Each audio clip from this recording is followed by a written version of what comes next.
Salom do'stlar, bugun men qora kartali futbolchilardan Keylor Navasni oldim. Mana ishonmayotgan bo'lsangiz,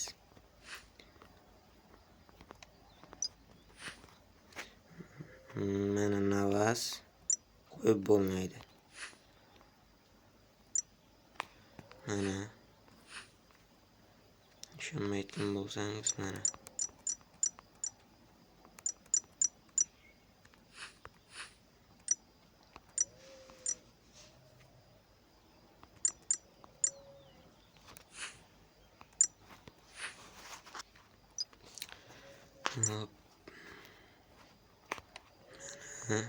mana Navas shu yerdan olingan birinchi olmos sarflab ochgan agentimdan Keylor Navas tushdi. Bu omadga bog'liq. Siz ham buni tushunishingiz mumkin. Albatta shu kanalga obuna bo'lib, like bosib qo'yishni unutmang. Hammaga xayr.